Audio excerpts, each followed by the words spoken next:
Hey guys, welcome back to my channel! From the title, you know I'm gonna tell you a ghostly story, but this one's kind of nicer than other ghost stories that you may have heard on the internet. It's because it was a family member of mine that I saw after she passed away.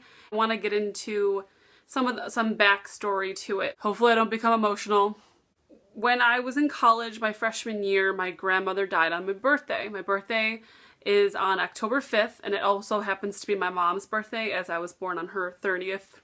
2 years later, it was October 4th, so the day before my birthday. My mom called me. It was literally about 2.5 hours before midnight. I was actually getting ready to go to a party with some friends and, you know, into my birthday. Like, it was going to be a great time. And she called me, so I'm talking to her, getting ready, blah, blah, blah.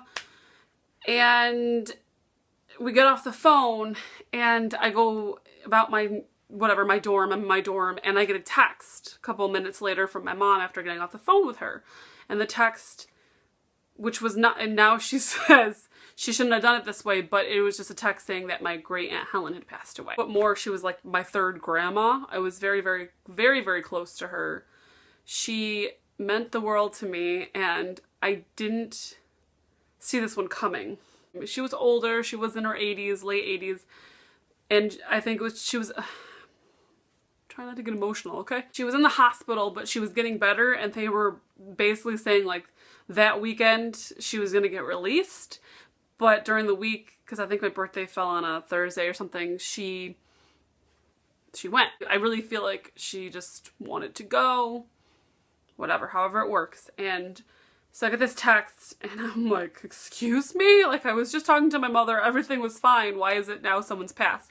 So apparently, while my mom was on the phone with me talking and wishing me an early happy birthday, the hospital was trying to call my mom and tell her that my aunt was, they were trying to tell her that, you know, she was declining.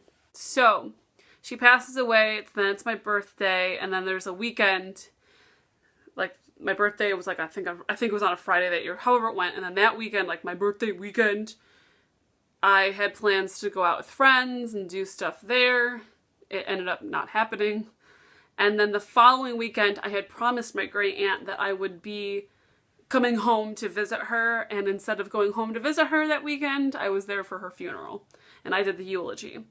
And yeah, eulogies, I've done like, I'm 28 now, but to the time I was like 24, I want to say.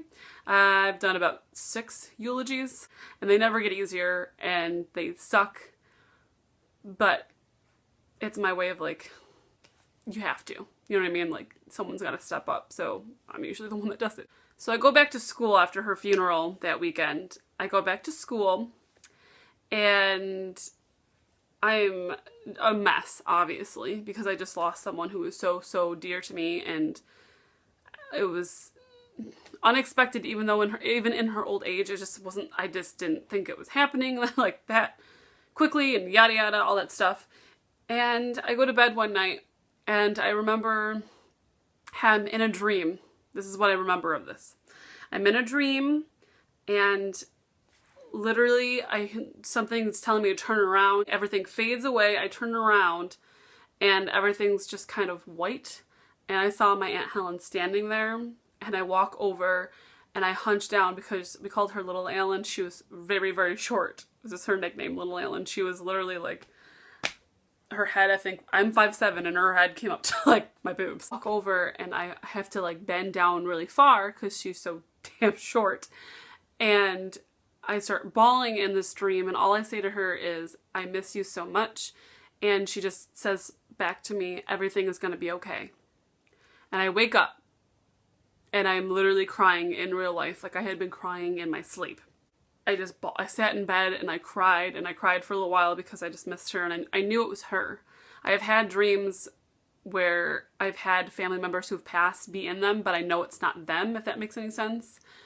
This time I knew it was her visiting me, and, you know, everyone can believe what they want about the afterlife, if there's one or not, but this is, I know it was her.